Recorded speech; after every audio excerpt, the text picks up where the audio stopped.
being a lover girl is the guilt that you feel for thinking a man would actually like you. I've been a lover girl my entire life. I've always wanted love, always spread love, always had the energy of love. But it always brings me back when I meet a man and I'm like, oh, I like him. I think that he likes me because he's saying that he likes me. And then time progresses and you realize, wow, how stupid was I for thinking that a man could see me for all of my greatness? I think the worst part about being a lover. I mean, I'm all for confidence. I am all for confidence. But my take on this is like, it's probably clouding your judgment with you thinking, yeah, how come men don't see all this greatness? Like, no one talks like that. No one talks like that. But you are pretty though. You are pretty, but what happened to being humble and just like vibe out and just anyways.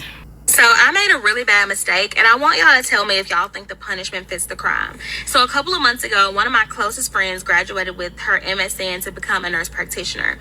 And me and her have been friends for years, and we talked every day, traveled together, and she genuinely was one of my closest friends. And so she told me about her graduation months in advance, and then I missed it because I genuinely had the wrong date in my head. It was not intentional. And at this time, I was working nights and weekends trying to complete a mentorship program that I had spent thousands of dollars to get into. I was exhausted, and honestly, I was just trying to keep my head above water. Now, obviously, I don't think that any of that excuses me for missing one of the biggest days of her life, but I just want to give y'all some context for where I was mentally. So I woke up the afternoon of her graduation after working overnight, and I saw this text from her saying that people that she had barely known shown up to her graduation, but the person she considered one of her closest friends had not. And then she kind of sarcastically asked if I was okay or if she needed to call the police to do a welfare check on me. And y'all, my stomach immediately dropped.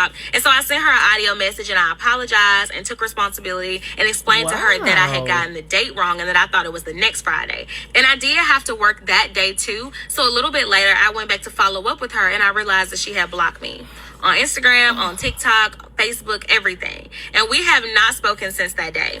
And so the next day, I got a notification on Threads because she had posted a graduation vlog. The first thing that she said was something like, I have to stop thinking people are really like my friends and want to see me do well or make it. And honestly, I think that was the moment that I kind of checked out and stopped trying to figure out how I was going to make it up to her. Because I do completely understand why she was hurt, and I know that I messed up bad. But at the same time, me and her had been friends for years, and I had always shown up for her. Even when my own house was flooded and I didn't have running water, I showed up to her event because I promised her I was going to be there.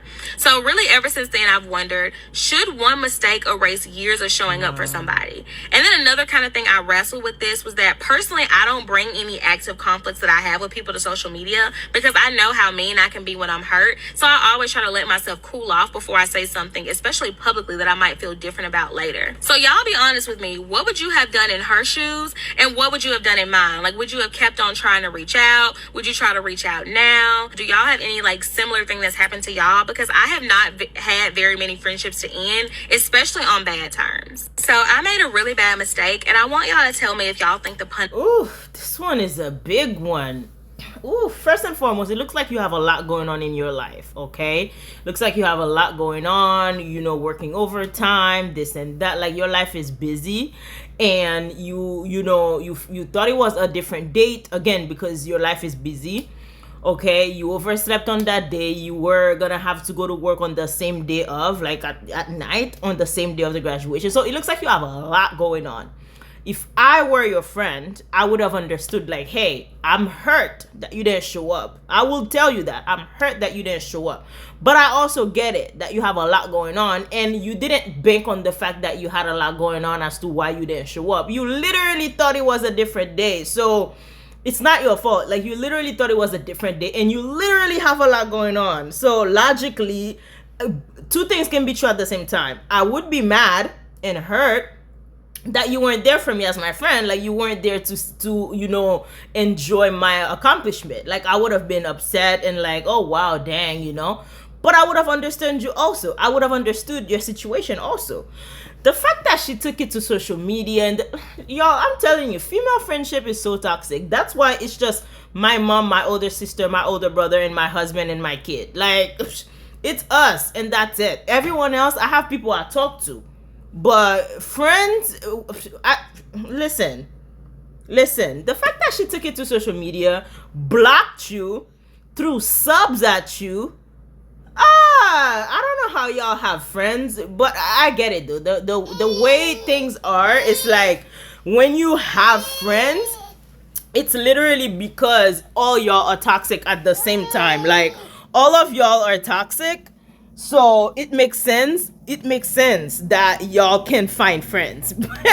Me, I'm such a real person in a way. Like I get things happen. I get that we're human. Okay, but the fact that she took it to social media, blocked you, threw sub at you, did not for 1 second show that she understood your situation and try to sympathize with you is crazy. Some women have such black and white thinking, like, since you missed my event, you're cut. Like, it doesn't matter if you're a grandma, dad, or nothing. Y'all, this is crazy. When I'm on dating apps and I see Olu anything, immediate hell no. Y'all not gonna traumatize me no more. I've been traumatized enough. Why do I understand her so well? Like, if you see Olu anything, cut. So this is my hair. I feel confident in my hair. Like, this is how my hair has always grown. And I've been posting more about my hair, and the videos have seemed to be on the wrong side of the internet. They're going semi-viral, and I'm getting these crazy comments, like texturous comments. And the texturism is crazy, in my opinion, because most of the people who are saying these nasty things about my hair are people who also have type 4 hair. This is how my hair grows out of my head. I think it's important for me to show that there are girls who have hair like me, or guys, and that I'm completely comfortable in the way my hair grows out of my head. I just like sharing videos because I think I don't see a lot of 4C that is like my type on the internet. So this is my hair. Good on her for feeling confident in her own skin and in the hair that grows out of her scalp, as we all should. Like, you know, we should all feel comfortable and confident in our own hair. But if I'm being completely honest, there are some people who have low density hair, and that's all cool, but you might need to get some kind of like blood work, at your clinic, and see if you're not deficient in any vitamin. Okay, because it does look like you might have low density, but at the same time, I don't know your hair practices. You might have, not so good hair practices, but it might also be, something that you need to get checked. Like, I know us women, we have, low iron here, low vitamin D here, but it might be something worth, getting looked at. Because I know a lot of women, they get checked up and they know what they're deficient in, and they take supplements for it, and their hair starts to look different, more fuller, and more density, this and that. So, but you probably don't care. You probably feel too comfortable in how your hair looks, and that's fine. But I'm just saying, upon just seeing you, the first glance is like, ooh, you might need to see what you're deficient in, if you're deficient in anything. I don't know. But yes, making a comment on her video. So I'm telling y'all, like, it's really crazy, because the person who looks exactly like you, black woman or black man, with the same, type 4 hair, they're the ones who always have something negative to say. Like, that's that internal, hatred that they've put in us to hate ourselves and to hate each other. And it's just sad, and I can't wait for us to do better, because you might hate yourself and how you look, and that's fine on its own, but don't project that to people online. Like, hate yourself on your own. Trying to project that on people is crazy. It's crazy, but that's just what it is. As black people, you'll find other black people hating on you and trying to put you down for looking exactly like you. So it's crazy. But that's the end of the video. I'll see you in the comments. I do read the comments. I'll see you in the comments, and I'll see you on the next video. Thank you for watching.